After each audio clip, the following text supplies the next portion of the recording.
Welcome to the Fantasy Forecast. I'm John Romero, the Washington Post.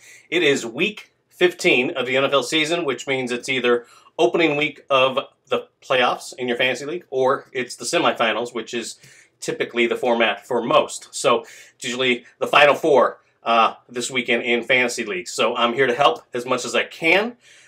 You can ask me advice or follow me on Twitter at John_J_Romero. And a quick recap of last week. I probably had my best week of the season.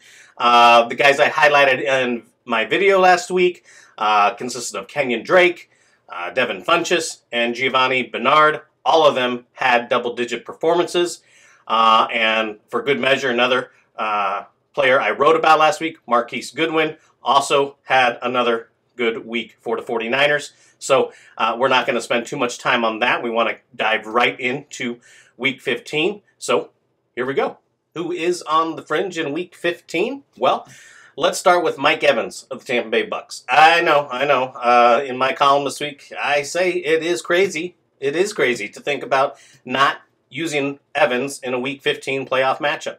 But he has been underachieving for much of the year. Started off fairly strong, had 4 touchdowns in the first 7 weeks of the season, was doing decent even though he hadn't eclipsed 100 yards, still has not eclipsed 100 yards in any single game this year, but the last several weeks, a suspension, 3 games with 2 receptions or less, couple okay games, one came against the Falcons a few weeks ago, that's this week's opponent. I think for most owners of Mike Evans, you're in a tough spot.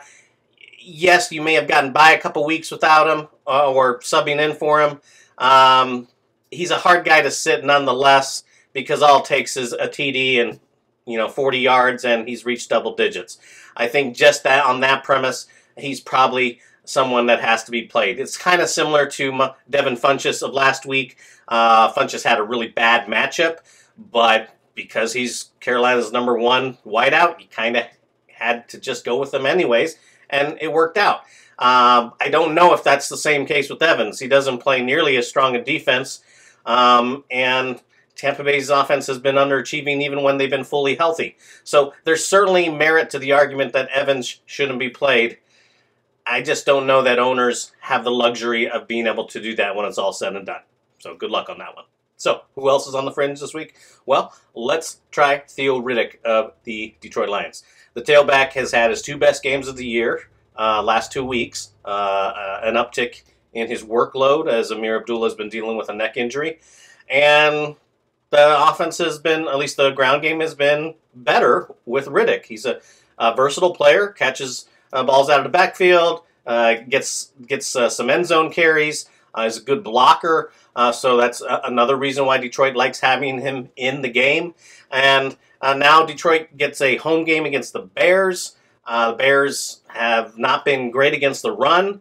And while Abdullah could be in the mix for a shared workload this week, I think Riddick is got a lot of upside. And I think he's kind of a trendy guy this week, and I kind of like it because the Bears have not been good against the run, and Detroit, when they get down close, I do like Riddick stealing, vulturing the short TD runs over Abdullah, and he's going to get enough receptions out of the backfield to warrant maybe a double-digit performance. That's what I'm hoping for. So if you have Riddick, he's worth consideration. The other 2 players I have on the fringe this week, Chris Hogan and Jordy Nelson, both wide receivers. Hogan for the Patriots, Nelson for the Packers.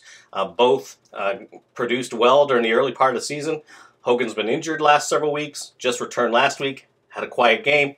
Nelson has not been injured, though his production also is tailored off, and that's mostly due to the absence of Aaron Rodgers. New England's coming off a really bad game offensively, has a huge game this weekend. Rob Gronkowski back in the mix.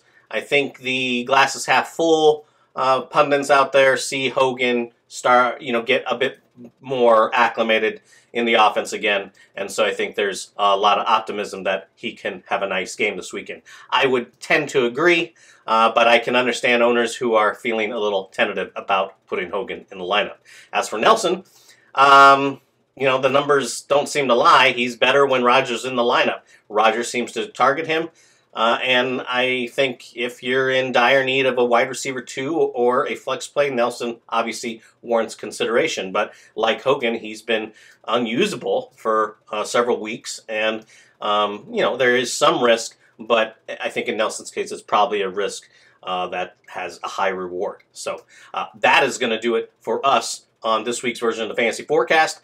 We will be back for Championship Weekend in Week 16, which is the typical format for most leagues. Until then, good luck in Week 15.